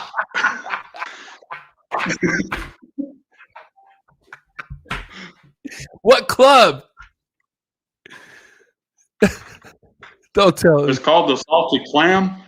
It's in Galveston. It's a strip club in Galveston called the Salty Clam. Is she serious? No. Dude, you need to knock it off. Be for real. Where'd you meet her at? We just always had mutual friends. Like when I was in high school, we just kind of hung around the same people, and I've always known her. We were always, kind of friends and then she had this boyfriend, and then one day they broke up, and I was kind of tight with him. I was like, "Hey man, can I get a little slice of that?" And he's like, "Man, you can try." And I tried, and I succeeded, bro. I fucking locked it down. It's mine. Oh my God. It's Mr. Steal Your Girl. Fucking Blake, bro. Has she always been into animals? Like, or did it slowly become like, you know, a passion, you know, with her just being with you? Like how big is she's always been with down with the animals? I don't think she had any animals. She had a dog. I don't think she likes the animals now, man. She always yelling at me about that shit, about bringing stuff home and having to deal with it. What you bring home. You bring fucking random shit all the time, probably. Fuck. Bless her heart. Bless her heart. Yeah. She got patience with me. That's what I'm saying. Now you have two beautiful children, right? Especially the little bastard who flipped me off, right? Two sons. Two boys. Yeah. That's sick. What's that like? Boys. They're awesome. That's the best thing, man. It's awesome. You don't have any kids? No, not yet, bro. Not yet. We'll get there, day by day. I'm in no rush. Yeah, that's the best day. Yeah. That's the only way I could lock mine in, man. I had to get her pregnant. That's how you do it. Man, I wouldn't been able to keep her this long without the kids, man. It's the way sometimes, bro. You know what I mean? That's how you really show your love for a girl. Man. Get them pregnant. Absolutely. Wasn't hard either. You didn't, you know, out of all the girls you could have got pregnant, you got her pregnant. I know. I'm lucky. I'm smart. Did a good job. I think it's awesome. Now with the longevity of the animals that you keep, right? You're looking to retire and do what with the animals? Like maybe have like a private zoo where people check it out. But what's the long-term goal with all the animals you keep? Yeah, I want to. I would love to have a zoo. That's always been, you know, a goal of mine, and I've been getting closer and closer. And we were going to do it on the property that we're on now, that we live at. It's just not big enough because I want to get like hoof stock and shit, and I want, you know, like antelope and things like that. You need a lot more acreage for that. So we're actually looking for a larger piece of property to move everything to, so I can get those antelope and all that fun shit.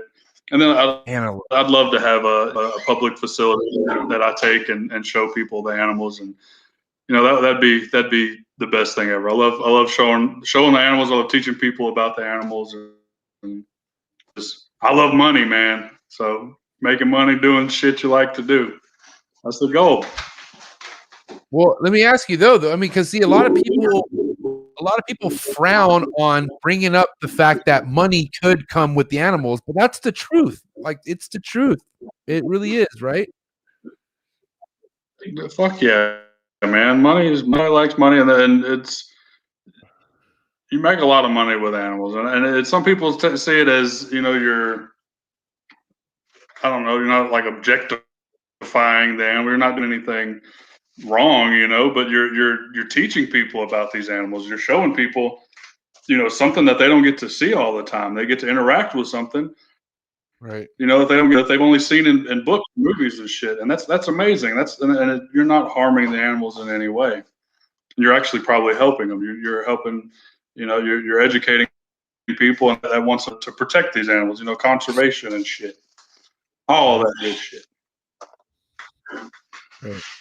I mean, because that's the thing you got to understand. I had a big conversation with Steven. Shout out to Bubington Kush, but you know, he seems to think that, like, you know, banning imports away will help establish reptile keeping in the United States by stopping the importing of certain animals. What do you think about that? Probably it will. It will suck, you know. For, you know, it's cool to get stuff in like that, But if you do look at the amount of certain animals that come in, you know, like I mean, you should look at like in monitors. You look at like the Nile monitors or the Savannah monitors. The amount of them that are captured and imported. It's kind of a sketchy situation. They're importing thousands and thousands, and not a whole lot of them are making it, you know, a year. So there's those kind of issues with importing, and I think, you know, banning the importing will establish, you know, people will realize, hey, we need to start breeding these in captivity, or we're not going to have them, and that will happen. But you know, then you don't have these different bloodlines, and you don't have you know, that opportunity to get cool new things. You know, we lost importation on retics a few years back, and it fucking sucks, dude. We're you know, we can't get, you know, different localities. There's really amazing localities of reticulated pythons that I'd love, and can't anymore. But you know, now there's different people that are actually focusing on localities. So like Steven said, you know, it's forced people to, you know, really establish breeding colonies of these specific animals. And you know, people are making money on it too. Like Garrett Hartle, he's doing really well with the super dwarf and dwarf locality shit, you know, and you know, because nobody has that stuff. Right.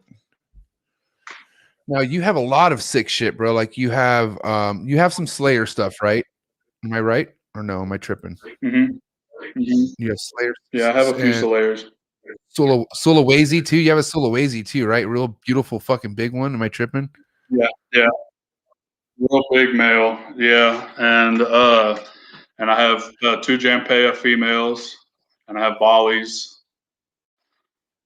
So I love my locality retic. That's what I'm keeping. I've been getting rid of a lot of my morph retics, but I'm keeping all the locality stuff because, oh man, they're nothing's better than retics. I'll always have them. I don't necessarily want to keep breeding them. So you know, I'd like to keep what I like. So I like to keep the wild type stuff, the locality stuff. Yeah. Now, what do you really see the future with retics, bro? Like, I mean, longevity wise. I think it's gonna die. I mean, it's not a market that's gonna last much longer, especially because we are going to lose interstate transport again. And I don't know if you were into berms or saw what happened whenever they originally banned interstate transport with Burmese pythons. That market completely died. It was until 2016, 17, whenever it was that they overturned the interstate transport thing. Then Burmese pythons, you know, the market shot back up again. But that's going to happen to retics. A lot of people are going to dump them. It's sad, you know. A lot of that stuff's going to disappear, and you're not going to see a whole lot of it in a few years. And we're gonna say transport. I no doubt in my mind, because all it is, you know, Fish and Wildlife fixing that little that wording in the law to say, yeah, we can ban transport. That's crazy, bro. Sucks to think about.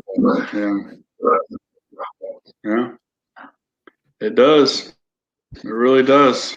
But you know, we got to do what we can. Try to get those species off of the Lacey Act altogether. You know, we didn't do that in 2017. What they did is they kind of, in my eyes, that we kind of settled for that reclass or re-understanding of the current law, that it wasn't banning interstate transport. Now we got to ship again.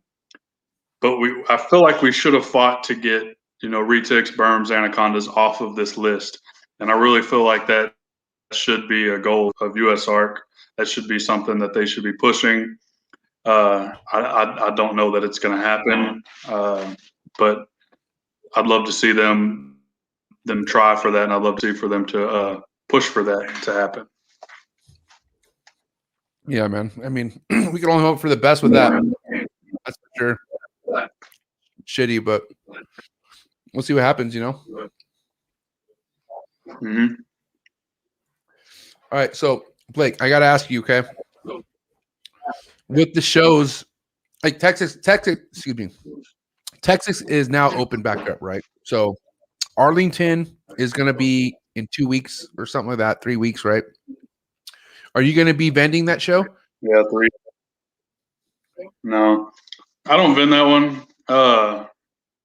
It's I don't know. I like to go. I like to vend those big shows because I don't like to work whenever it's playtime. You know, I like to have fun and do a lot of fun things and hang out with my friends and wake up late and just hang out. You know, it's hard doing vending those shows because it's all about work. And you make a lot of fucking money. A lot of those people fucking rack up at Arlington and Tinley and all those big shows, but I don't know. I just really like to just go and hang out. I'll be there Saturday night and Sunday. Tight. Oh yeah. I won't be making it to this Arlington, but for sure October. I'll be there in October for sure, 100%. Awesome. Do you do any other shows besides Arlington? I go to I try to go to the Tinley show every year. They didn't have it last year at all, so I didn't get to. But we usually go to Tinley every year. I don't vend it.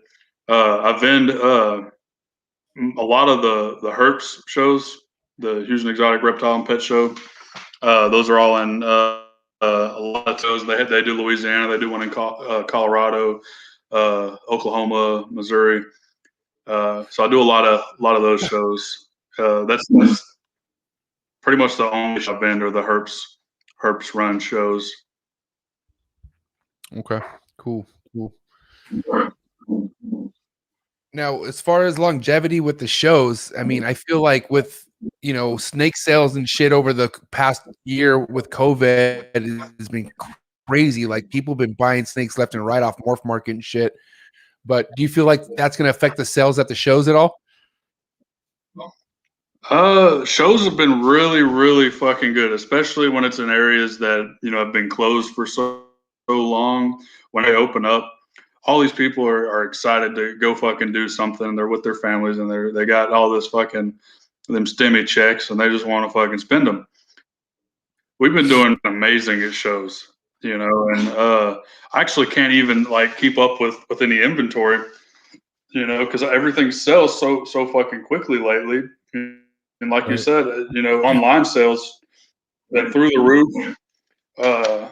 And then the shows are just as good, man. And I mean, we're killing it at most of the shows, and it's hard to come up with enough stuff. Like I got a show in a couple weeks, and I got hardly fucking anything to sell because just people been burning through all my stuff, man. Damn, that's sick. That's super. Yeah. Yeah. It's awesome. It's good. Yeah, no, that's it. That's what I'm saying. That's all that awesome shit that's happening is what's going to keep this fucking hobby going further and further and getting more people involved that have never been involved. So that's why this fucking thing's it's always evolving. Like it's always getting bigger and growing. It's awesome to see. It really is. Yep, really is.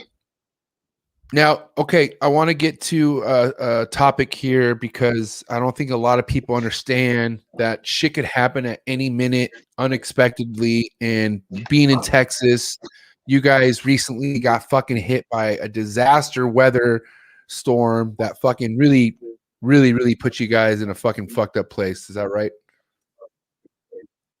Yeah. We got fucked, man. It was bad. I mean, nobody was prepared for what happened. It was bad for a whole lot of people.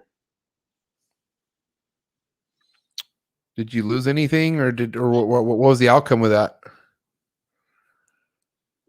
Yeah. I actually, so my building isn't very insulated. Well, my building where I have all the bigger monitors.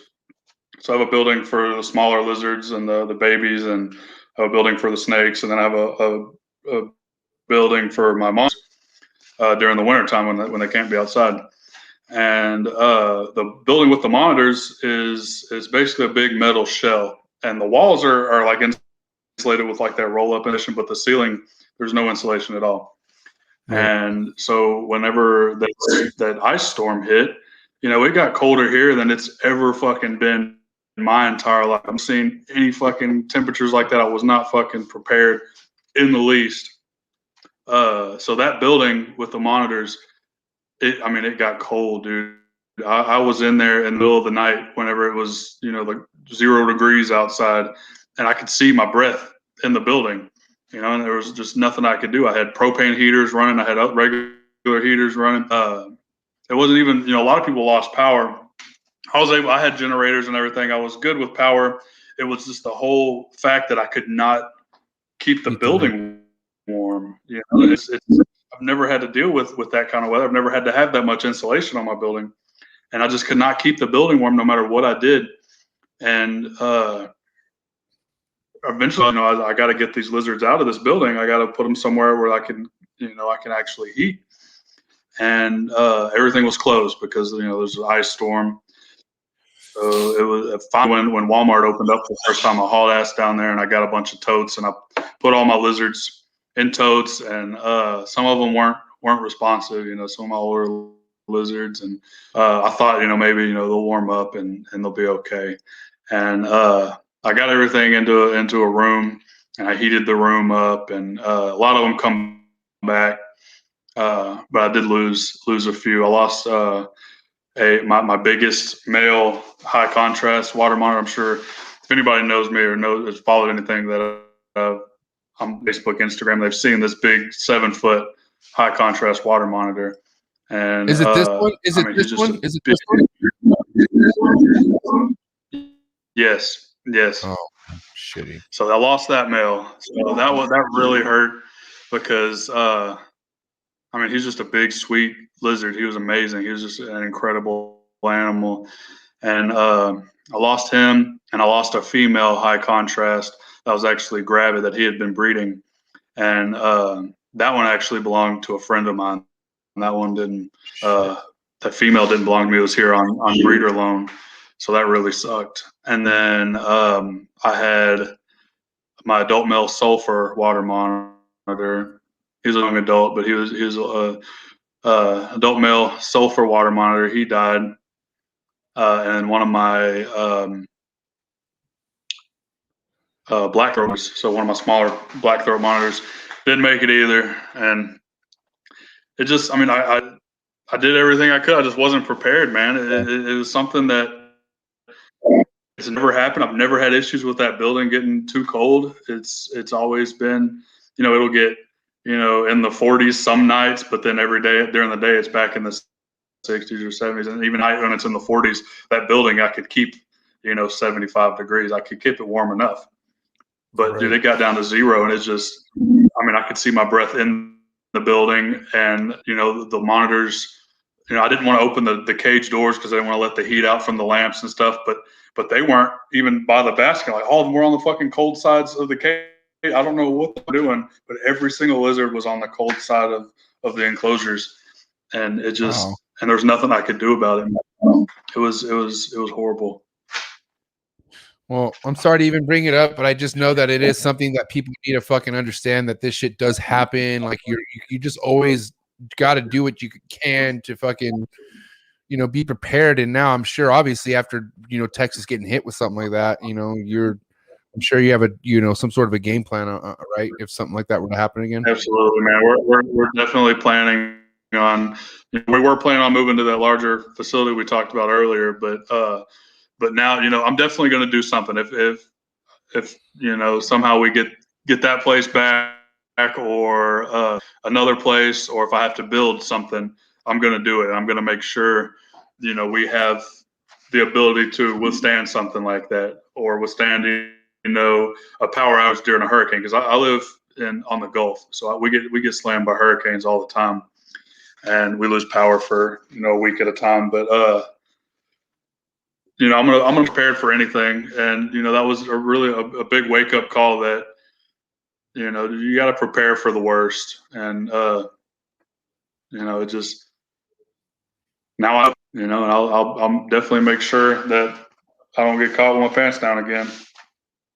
Yeah, well, I'm sure nobody, you get the one, you know what I mean, dude? It's fucking something that comes with the part of animal keeping. And then there's a list of fucking risks that could happen in any demographic where we're at. And, you know, that's just a terrible example that we have to literally live by and obviously need to take to heart. And yeah, I mean, like I said, I appreciate again you going, like you resharing that. But you know, we could just never be too careful, bro. We never know what the fuck's gonna come up, man. It sucks. Yeah. Absolutely. And a lot of people, man, lost a lot more than I did. I just lost a few lizards. You know, it hurt. It hurts my breeding plans, and it hurts. You know, some of those were my pets. You know, those were you know, not just breeding stock, but a lot of people lost like entire collections and shit, man. A lot of people lost power for, you know, a week or more, and they had no way to you know, keep any of their animals warm. And a lot of people lost a lot of stuff, man. It was just a really bad situation for sure. Now, with this year going on right now with all the animals, do you have a lot of stuff that you're breeding, or is everything just pretty much chilling this year? Well, my monitors are always breeding, so I have my water monitors are breeding. We talked about the lasers and finally getting them to go. Right. I have several different species of snakes, you know, in the works right now. I have one python breeding. I have olive pythons paired. I have Nice. a couple locality retake projects like the Solaires. So I have a friend of mine's male Solaire in with my big female, and I haven't seen shit from them, but I'm hoping I get something. I'd like to have some ball pythons, man. I got some big girls. I just kind of got to pick out some nice males, and I might try to shoot for some ball pythons this year. We'll see. All right. Well, you know, you definitely got stuff that I want my hands on. Oh yeah, what's that? You got a lot. You will find that Kofi. Obviously, that's a big one that I really need 100%, which obviously I'm going to get. We'll talk about that. But I don't know. Who knows? Like I said, Blake, honestly, it pisses me off. I tell myself I don't want to spend any money, and then sure enough, I'll get a picture that you send me, and it makes me sick. I need to chill. Yeah. Ooh, another project. Don't like mark me down for doing it or nothing, but I'm gonna fucking. I'm a little nervous, but I want to do it. I want to pair my Papuan pythons, my Apodora. Whoa! So, you got Papuans? Yeah, I really want to fucking try it. Huh? I didn't know you had Papuans at all. Yeah, I have everything, man. Dude. Let's but talk yeah, about, I'm wanting to pair those this year. Let's talk about the Papuans a little bit. Okay, so how old are your pair? How old is the pair that you have? I don't know. I got them as adults. They're wild caught, obviously, and they're probably. I've had them. I think 2 years, 3 years. I don't remember. I think I got them 2 years ago for my buddy, and he raised them up. And he had them for a long time. They're big. They're really big snakes. I'm a little nervous because everybody I've seen that have put two together, they always together. But I want to fucking do it, man. I want. It would be the coolest thing ever to hatch. So I think I'd be more excited about making Papuans than I would with like Timor python. But you know, that's a dream of mine. I'd love to do it. Who's breeding Papuans that you know of? Do you know anyone who's bred Papuans in the United States? No. There's one, not in the United States. There's one guy I know of that did it in Europe, and I can't think of his name. I'm friends with him on Facebook though. He breeds. I think he's done it at least once because he's got pictures of him hatching out of eggs and shit. I don't know of anybody in the United States that has done it.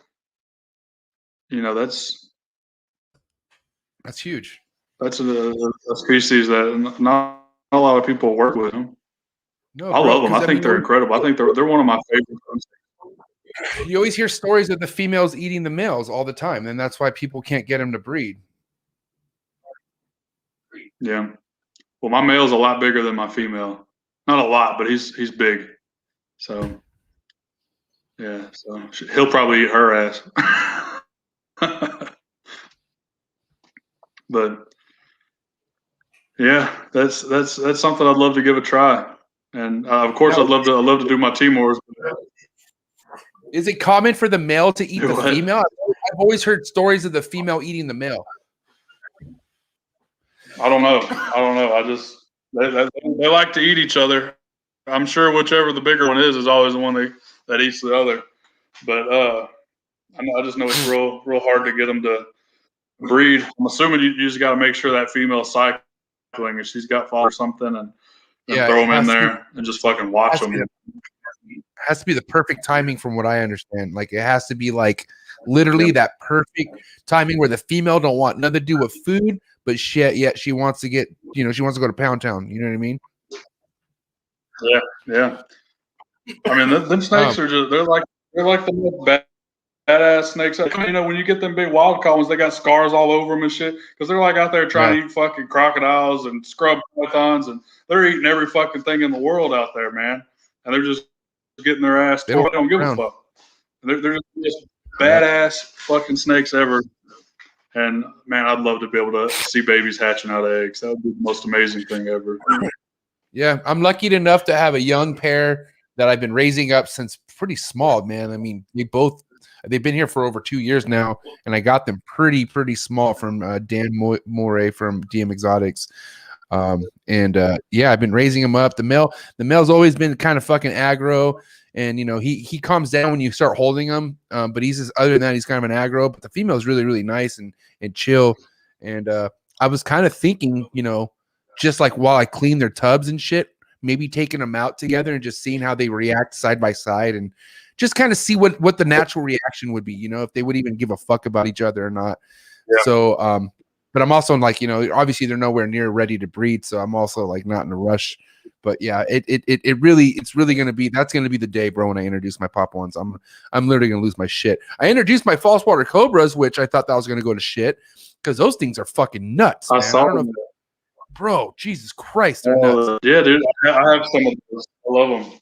Those are my favorite colubrids, man, because I have those, and everybody's like all about like the indigos and shit, and I have indigos too. But the false water cobras, they're on another level, man. They act like lizards. They'll like tail whip you and shit. Dude, they're incredible. Oh, yeah, dude, and their bites hurt. One of them swallowed my whole thumb. They thought it was a rat pup, and it went like this. It went straight like this, and I was like, fuck, and it like literally like it tried pushing a little further, and then I was like, okay, he's like, okay, I can't swallow it. So as he was trying to get out, his fucking his rear fangs, it got fucking caught in my hand. So dude, he fucking he ripped off, and those fangs are sharp that they have, bro. I still have scars right here on my on my thumbs on each side. And it was a bloody mess. I actually posted it on my fucking Instagram account, and it was it sucked. It wasn't too bad. I don't. Man, yeah, I don't handle mine too much. I'm a pussy. I don't like to get bit by stuff. Yeah, I mean, to the snake's defense, it was feeding day. I was handling rodents, and I was like taking it out to do something, which I always get bit when I'm fucking handling rodents, which, hello, what else do you expect is going to happen, right? When you have fucking rodent smell in your hand. But, I move too quick sometimes, bro. Yep. So pop one, honestly, that's really exciting, bro. I gotta say, I mean, I've you hearing how excited you are about working with monitors is sick, but honestly, to hear you introducing your pop ones and you're my boy, that's sick as fuck. Because like you said, I haven't talked to anyone who successfully even paired pop ones or even got them to the age where you breed them. No one keeps them for that long, so that's sick. I'm excited. You got to keep me posted on that. I want to know. You should probably FaceTime me. I want to watch all that go down. Yeah, I'm a little nervous. I think those are going to be ones that I want to put in like one of the big natural setups and kind of introduce the male. So they have like room to get the fuck away from each other. Right. And then if hopefully, I don't know. I'm scared, dude. I don't know how I'm going to do it, but I want to do it really bad. And I want to do it this year because I think they're ready. Because like I said, they're fucking big. Are you ready? Are you prepared to rip them apart if they fucking wrap each other? Oh fuck yeah, dude! I'll fucking jump in there, man. I've jumped in with fucking like I had this male black dragon that every time I try to put him with a female, he just tries to fucking kill her. Oh my god! And I've had to rip them apart, and that's a lot worse than fucking snakes. Snakes are nothing compared to fighting and trying to get lizards off of each other. Dude, a pop one is so fucking strong, bro. And like, I'm sorry, bro, but that's gonna be a fucking struggle. Like, you're good luck. Like, good luck. Like, good luck. Well, I've had it with retics too. I've had a big female grab a male and wrap around him. And I think I have a picture somewhere of this big fucking giant 2-foot female retic, this big ass head. And she's like, I don't know if she bit him or he bit her, and they both just kind of like wrapped each other the fuck up. And I like grab them out, and I got this giant fucking snake, and I'm holding her and trying to get them unraveled. I got a picture of it somewhere. It's fucking crazy. But yeah, I unwrapped them and got them undone, and they were all right. So pop one ain't shit. I got them big ass retics. Retic bro, man. Right. We got this. Yeah, bro. Anyway. Dude, I gotta say, bro, this has been a great 2 hours. Blake, you're the man. And obviously this is like round 2 worthy. I gotta bring you back on here. We gotta get some more monitor talk, in the trap and shit. But this has been a great time, bro. I gotta say, much love for coming on. I do have some hot seat questions for you though. So before we dip out, I gotta put you through the hot seat questions, okay? All right, I'm ready. All right, so hot seat questions for my man Blake Wilson. Now, Blake, I don't need any explanation. I just need you to spit out the fucking answer, okay? Just boom, one after another. Okay, you ready? All right, I'm ready. All right, here we go. Hot seat questions for my man Blakey 2-inch. Here we go. Frozen, thawed, or live? Frozen thawed. 8 cut or no cut? Eggs? Is that what you said? Cutting eggs? Are you an 8 cutter or no cut? No. Nah, no cut. No cut. You fucking lying bastard. Anyways. Before, but no, I don't care to. Big flexor or no flexor? Oh, big flexor, man. I love to flex. Baseball or football?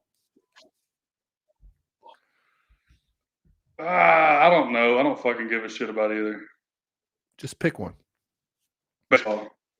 Texas. Baseball, I guess. Bro, a lot of Texans are over sports. Yeah. Just to kind of put that out there. I don't know nothing about sports, man. But I don't blame them either. I'm just so you know, I'm over it too. But anyways, moving forward, here we go.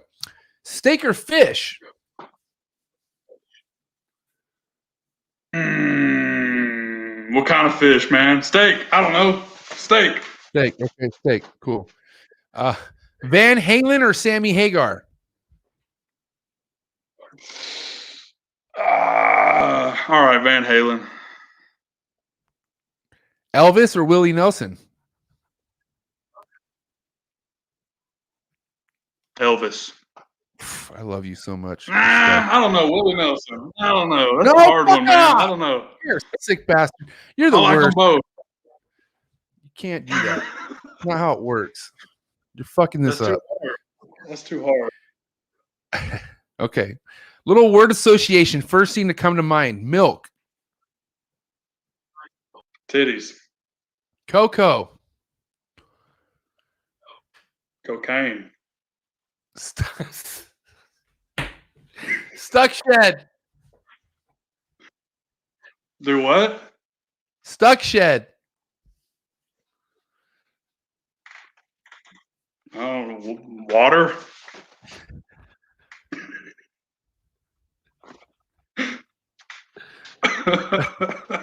Oh no. Instagram trolls. I don't know. You don't know? Do you know what an Instagram troll is? You don't even know. You're not even on Instagram. Right? You don't even fucking. You barely reshare your Ugly stories. girl that like ugly on Instagram. Okay, but Blake, you're a young, weird, handsome individual. Okay, so this question's really important, and I want to know because you're obviously not going anywhere, and I know you're not because you're working with sick shit. But if it came down to it, and you had to fucking pick one or the other forever, Instagram or Facebook, which one would you get rid of? Instagram or Facebook? Forever. I'd get rid of Facebook forever. Wow. Fuck it. I don't like And it. this is coming from somebody with 6 Facebook accounts. Respect. Man, yeah. Fucking Blake. You got Blake Wilson, Blakey 2-inch. You got also Blake. You got Cocaine Blake. You got so many fucking names out there. It's ridiculous, but I fuck with all of them, and I fuck with you, my man. I'm listen, Blake. That's right. Thank you so much for being a homie. Thanks for coming on the show. I appreciate you. My homies appreciate you. You know, me, Andrew, Steven, we talk good things about you all the time, man. I just want to say that we, you know, as a whole, we respect you as shit. So keep doing what you're doing. I know there's a lot of people out here who fuck with you. I appreciate it. You got Benny Bender up in the building. So you got some Texas up in here want to show you love. So that's my dad. Did you know that? Yeah, it's your pops. He gave you those pink Crocs. Pop sent you those pink Crocs, right? Wasn't that him? He goes on the back of them. Huh? He gave me the balls, the Croc balls. Fucking Benny, dude. That's sick. But hey, boy, what do you got to say to all your supporters out there, bro? Everyone who fucks with you, what do you got to say to them? Stay black.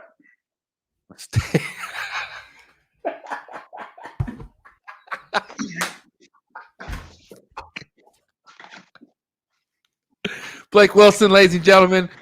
Blake, thank you, bro. I appreciate you so much. Okay, you have a great night. We'll be in touch. Thank you for having me. That mail's not that Kofi mail. You already know what the deal is, so we'll talk. We'll be talking. Okay, thank you. Yes, sir. Yes, sir. Blake Wilson, ladies and gentlemen. PWR. He's out. Thank you. Fuck, what a fucking character, my boy Blake Wilson in the books. Whew. I'm kind of sad I'm not going to Arlington now, to be honest. I mean, I was already kind of sad. There's a bunch of you fucking Texans I miss, but I've yet to meet Blake. I am going to meet him soon. That's for damn sure. If any of you guys are going to Arlington and you see a big, fucking tall, good-looking dude with the red beard and glasses with fucking 2 little fucking kids flipping people off, go say hi to him, bro. That's my boy. Say what up to my boy and let him know that I miss him. And yeah, Texas. I'll be in the building soon. Don't even trip. So whoever does go to Arlington, you guys have a great time. I know it's still a couple weeks away. Why am I talking about it? But anyways, this was a good time. I appreciate everyone who tuned in. Thank you for all the likes. I appreciate it, guys. Listen, at the end of the day, I do this fucking to bring shit to the table. You know what I mean? All I ask is a like or a dislike. Show the guests some support. You know what I mean? Because they're taking their time out of their night. They got families and shit, but they're here with us. So show them something. You know, it don't cost you nothing. And not only on this channel, I hope you fuck with anyone else's content and like it too. It just shows that mutual respect, man. I'm telling you that kind of good positivity puts energy into the people making content, and they'll put out more content. So show that love, you'll get that love back. I appreciate you guys so much. This Saturday morning. Okay, Trap Talk with MJ, or afternoon, no matter, depending where you're at. But I got some girl power, okay? You know, all the women independent, throw your hands up at me. We're going back to Canada, and we have the beautiful Mariah Taylor, okay? That's Mariah Taylor. My kryptonite ball pythons, all my ball python breeder lovers, fucking Canada, where you at? I'm going back to Canada, baby. Let's go. 9 a.m. Pacific Standard Time. We got the homegirl, Mariah Taylor. She even spells her name exotic. That's so sick. Mariah Taylor will be in the house. Canada, tell everyone to be tapped in. It's going down 9 a.m. Pacific Standard Time. The link is in the description below. And again, if this was your first time tapping in, please hit the subscription button, hit subscribe, hit the notification bell. That way you're not slept on any Trap Talk with MJ that I come out with every Thursday, 6 p.m. Pacific Standard Time, and then Saturdays, 9 a.m. Pacific Standard Time. And then I do the Trap Clip Tuesdays. And then, of course, Sunday, Trap Talk University is on my Patreon page. Folks, I just saw a couple people join right now. I'm stoked. But you out there, if you're like, damn, I would like to be a part of some, I want to fucking, give some information and go back and forth. Well, bro, join the Patreon page. It's just not about podcast shit. It's about keeping reptiles. We all keep sick shit. Chondro keepers, monitor keepers, ball python keepers, no hog noses. Get that shit away from me. I'm just kidding. No, but anyways, go down, check it out, tap in. I'll see you guys this Saturday. And thanks again for tuning in with my boy, Blake Wilson. That's my boy. I appreciate the support. And Saturday, don't forget, it's your boy, MJ. I'm out. Cheers.